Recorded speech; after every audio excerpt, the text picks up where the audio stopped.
According to a new report, the number of farmers that have filed for bankruptcy just this year has more than doubled from what it was 4 years ago. So far, 84 small farms here in the United States, all located in the Midwest, have filed for bankruptcy, and it's all because of Donald Trump's seemingly endless trade wars.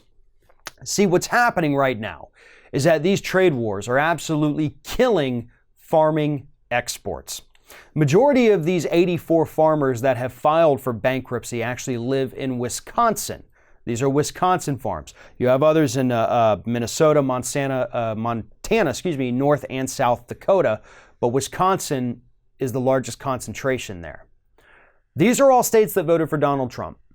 These are all, at the moment, red states that helped put Trump in office. These are red county voters. They understand that the trade war is what has cost them their jobs. And I have seen a lot of people, especially with the GM closure, you've seen a lot of people online, some stories come out saying there's no sympathy for these people. They voted for Trump, he screwed them over with the trade war, now they've lost their job. Part of me feels that way. Part of me says, you knew this was coming, you voted for the idiot anyway, I'm running out of sympathy. But the other part of me cannot just say, well, screw it, you deserve this. Because I am a human being and I do have empathy for these people. And it's a very tough and sad situation when you look at some of these farmers who are 6th or 7th generation farmers. Been doing this, back to their great-great-great-grandparents. And now they've lost everything because one idiot sitting in the White House making these horrible trade policies, putting these tariffs in place.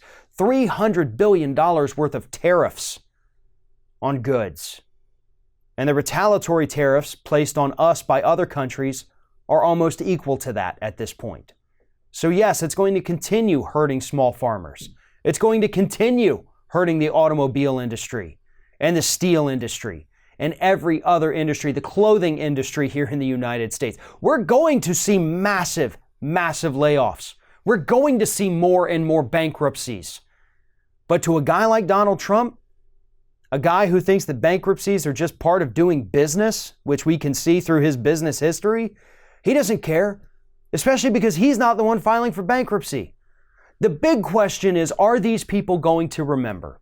Will those 15,000 people laid off from GM remember that it was Donald Trump's policies and corporate greed that put them in this position? Are these farmers filing for bankruptcy, losing everything they've ever worked for in their entire life? Are they going to remember who did this to them? Or are they going to continue buying into the we're still making America great and I have to suffer to help pay the price? Because that's not true. These tariffs, the trade wars, didn't have to happen. This wasn't an act of Congress. The Senate didn't do this. It wasn't a Democrat thing. It was a Republican thing. And technically it was a one-guy Republican thing, Donald Trump. He thinks your suffering is okay. He thinks that you should be the ones paying the price while he makes more and more money off of being president of the United States. There is no end in sight for these trade wars. Donald Trump is a horrible negotiator. He was a horrible businessman, and he is in over his head. He doesn't know how to end it. He's too narcissistic to admit that he made a mistake. So he's going to continue to escalate it and continue to fight it while Americans continue to suffer and lose their jobs and lose their livelihoods and, thanks to Republicans in Congress, lose any help of getting any kind of government assistance. My only message is that I hope these red county, red state voters remember who put them there. It wasn't the Democrats. All of the ills they're suffering right now were brought upon them for no reason by the Republican Party.